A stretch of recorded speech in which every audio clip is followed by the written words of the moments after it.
سورہ طٰہٰ قرآن مجید کی 20ویں صورت ہے۔ یہ مکی صورت ہے اور اس میں 135 آیات ہیں۔ ڈاکٹر اسرار احمد کے مطابق سورہ طٰہٰ کا مرکزی موضوع ہے رسالت، دعوت حق میں صبر اور قرآن کی انقلابی دعوت۔ یہ صورت خاص طور پہ نبی اکرم صلی اللہ علیہ وآلہ وسلم کی دلجوئی اور تسلی کے لیے نازل ہوئی، جب مکے میں مخالفت شدت اختیار کر چکی تھی۔ پہلا موضوع، قرآن کا مقصد۔ سورت کے آغاز میں فرمایا گیا، ہم نے آپ پر قرآن اس لیے نازل نہیں کیا کہ آپ مشقت میں پڑ جائیں۔ ڈاکٹر اسرار احمد کے مطابق قرآن انسان کو ہدایت دینے کے لیے ہے، یہ دلوں کو نرم کرنے والی کتاب ہے، یہ انقلاب لانے والی دعوت ہے۔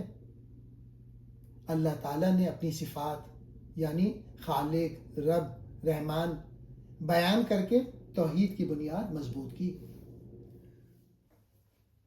دوسرا موضوع، حضرت موسیٰ علیہ السلام کا تفصیلی واقعہ۔ سورہ طٰہٰ کا بڑا حصہ حضرت موسیٰ علیہ السلام کے حالات پر مشتمل ہے۔ اہم نکات، کوہ طور پر وحی، اللہ نے حضرت موسیٰ علیہ السلام کو نبوت عطا کی اور فرعون کی طرف بھیجا۔ دعا اور عاجزی، موسیٰ علیہ السلام نے زبان کی گرہ کھولنے اور بھائی ہارون کو مددگار بنانے کی دعا کی۔ فرعون کے دربار میں دعوت، موسیٰ علیہ السلام نے دلیل، حکمت اور نرمی کے ساتھ حق پیش کیا۔ جادوگروں کا ایمان، جادوگر حق پہچان کر ایمان لے آئے، جو دعوت کی قوت کا ثبوت ہے۔ فرعون کی ہلاکت، ظلم کا انجام ہمیشہ تباہی ہے۔ تیسرا موضوع، سامری اور بچھڑے کا فتنہ، قوم کی کمزوری۔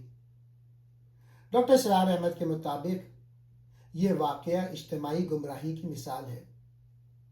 موسیٰ علیہ السلام کی غیر موجودگی میں سامری نے بچھڑے کا فتنہ کھڑا کیا۔ قوم نے معجزات دیکھنے کے باوجود گمراہی اختیار کی۔ موسیٰ علیہ السلام نے سختی سے قوم کی اصلاح کی اور سامری کو سزا دی گئی۔ سبق یہ ہے، قومیں جب خواہشات اور جذبات کے پیچھے چلتی ہیں تو گمراہ ہو جاتی ہیں۔ چوتھا موضوع، قیامت اور آخرت کا بیان۔ سورت میں قیامت کے ہولناک مناظر بیان کیے گئے ہیں۔ سور پھونکا جائے گا، سب لوگ قبروں سے اٹھ کھڑے ہوں گے، پہاڑ روئی کی طرح اڑ جائیں گے، کوئی سفارش فائدہ نہیں دے گی سوائے اس کے جسے اللہ اجازت دے۔ ڈاکٹر اسرار احمد کے مطابق یہ آیت انسان کو جواب دہی کا احساس دلاتی ہے۔ پانچواں پوائنٹ، آدم علیہ السلام کا واقعہ، انسان کی کمزوری اور توبہ۔ سورت کے آخر میں آدم علیہ السلام کا ذکر ہے۔ شیطان نے وسوسہ ڈالا، آدم علیہ السلام لغزش کا شکار ہوئے، مگر انہوں نے توبہ کی اور اللہ نے قبول کر لی۔